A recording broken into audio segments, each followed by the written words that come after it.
وخت ما او عباد د درګۍ بارک په بره سر کې ناست یو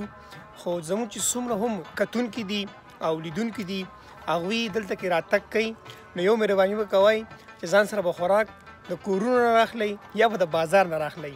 دلته غورې خاص سلامونه او احترامات زه بلال وطنزار یم او دا وخت مونږ راغلي یو کیپټن عرفان شهید پارک ته کیپټن عرفان شهید پارک چې کوم دی دا په درګۍ کې دی د سورۍ غونډۍ سره نوراني ویلا کې به زموږ سره دا ګورئ کیپټن عرفان شهید پارک ویلا کې چېرته ومځئ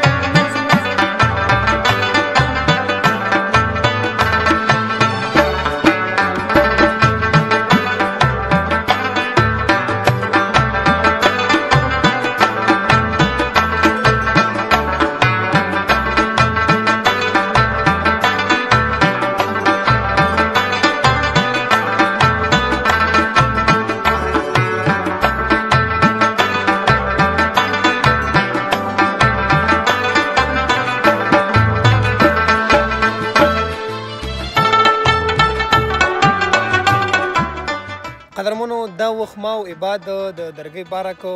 په بره سر کې ناست یو خو زموږ چې څومره هم کتونکي دي او لیدونکي دي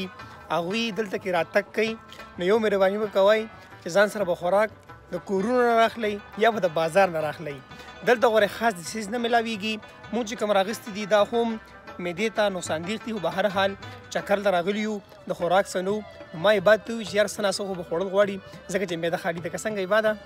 او کنه معده خالي ده او چکر له راځي نو چې خوراک پکې نه هغه چکر ځان سره راوړئ موږ دغه چپس او پاپړ راغستي دي او دغه بوتل دغه نه راغستي دي شخون وغو باقي بعد خیر خیت ته خو یو خبره بله چې د درګۍ پارک نن سبا ډېر زیات ښکلی کړی دی او تاسو ته هم دغه وایم چې راشئ چکر راولګوئ د خپل فیملي سره راسئ بیا چې په مازدیګري کې چې دغه موسم او مازدیګري چې هغه انجوای کوي که نه لپاره ډېر ښکلی او یو سکون ځای دی په ارام دغه دی ډېر مزېدار نشته نو کور کې ټینشنونه دي هغوی نو دې وجې چې بار روځي ماخوش نه بوټي دا هر څه چې ویني دې سره انسان روح او ضمیر چې دی هغه ډېر زیات خوشحاله شي او یو سکون غوندې میلاو شي بلکل ویلا کې را سره اوسېږئ